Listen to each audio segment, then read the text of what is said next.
বড়দিনে কেক, মিষ্টি, পায়েস এইসব খেয়ে যখন মুখটা পুরো মিষ্টি হয়ে যায় আর তারপরেই মনে হয় একটু ঝাল ঝাল নোনতা কিছু খাবার, তখন কিন্তু এইভাবে বাড়িতে সবাইকে চিকেন ভর্তা বানিয়ে খাওয়াতেই পারো।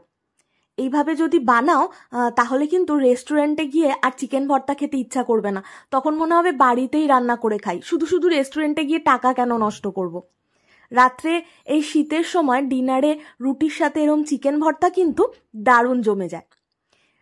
প্রেশার কুকারে আমি প্রথমে একটা তেজপাতা আর নুন দিয়ে 600 গ্রাম মতো চিকেন, বোনলেস চিকেন সেদ্ধ করতে দিয়ে দিয়েছিলাম। তারপরে এখানে আমি প্রায় 4 থেকে 5টা সিটি দিয়েছি চিকেনটা সেদ্ধ করার জন্য।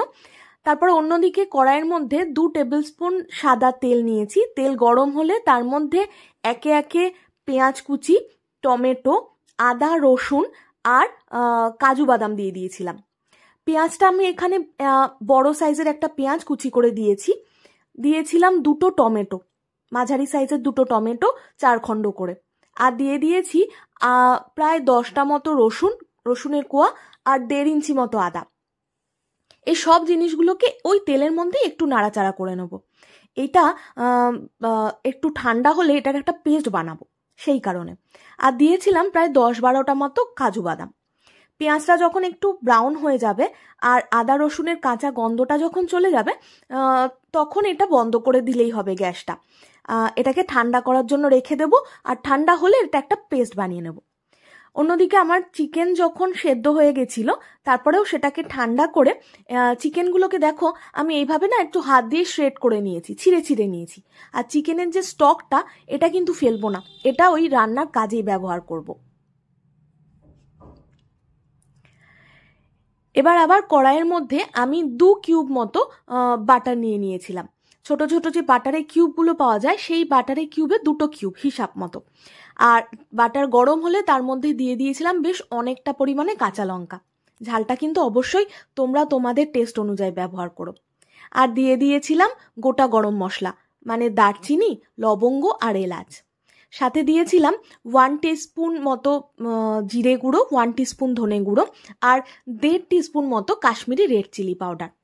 ব্যাস, এবার সব জিনিসগুলো একসাথে নাড়াচাড়া করার পালা।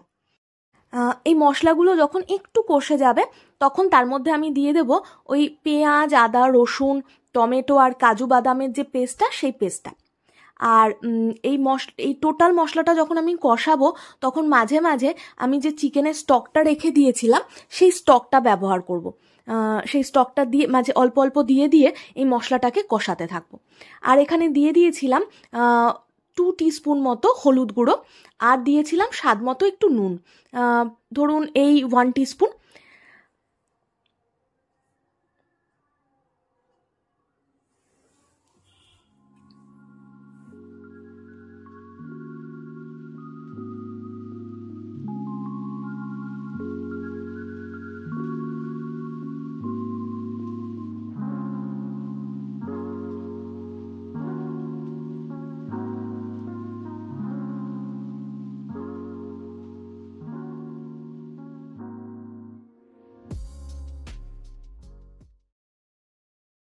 মশলাটা যখন ভালোভাবে কষে গেছে, তখন আমি এর মধ্যে দিয়ে দিয়েছি 1 টেবিল স্পুন মতো চিনি। তোমরা তো জানোই আমি সব রান্নাতেই একটু চিনি দিই। আমার যেন মনে হয় চিনি না দিলে রান্না সেই স্বাদটা আসে না। তাই তোমরা যদি মনে করো চিনি দেবে না, নাই দিতে পারো। আমি বলবো একটু চিনি দেওয়া ভালো, রান্নার স্বাদটা কিন্তু বাড়ে। যাই হোক, সমস্ত জিনিস একসাথে ভালোভাবে মেশানোর পরে আমি ওর মধ্যে দিয়ে দিয়েছিলাম সেদ্ধ চিকেনটা, আর তারপরে দিয়ে দিয়েছিলাম চিকেনের স্টকটা কিন্তু তোমরা একদম ফেলবে না। চিকেনের স্টকটা রান্নাতে দেওয়ার জন্যই এই রান্নার স্বাদ কিন্তু বেশি বাড়ে। আর নুনটা তো অবশ্যই স্বাদ মতো দিয়েছি। এখানে আবার আমি প্রায় 1.5 টিস্পুন মতো নুন অ্যাড করেছিলাম। নুনটা কিন্তু তোমরা বুঝেই ব্যবহার করো।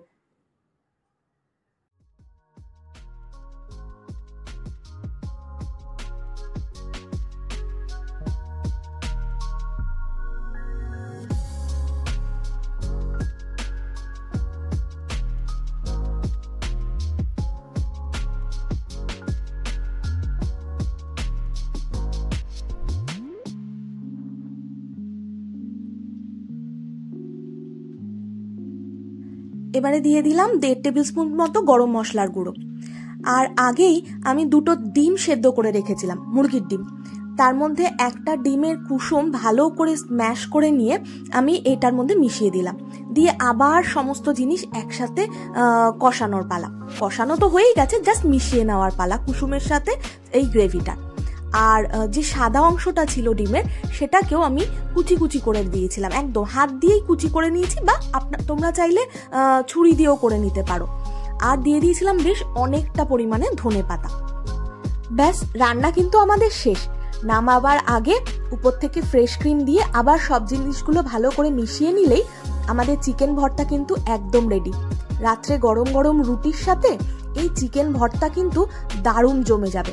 ভালো লাগলে অবশ্যই একবার বাড়িতে ট্রাই করে দেখো, আর জানিও তোমাদের কেমন লাগলো আমার রেসিপিটা।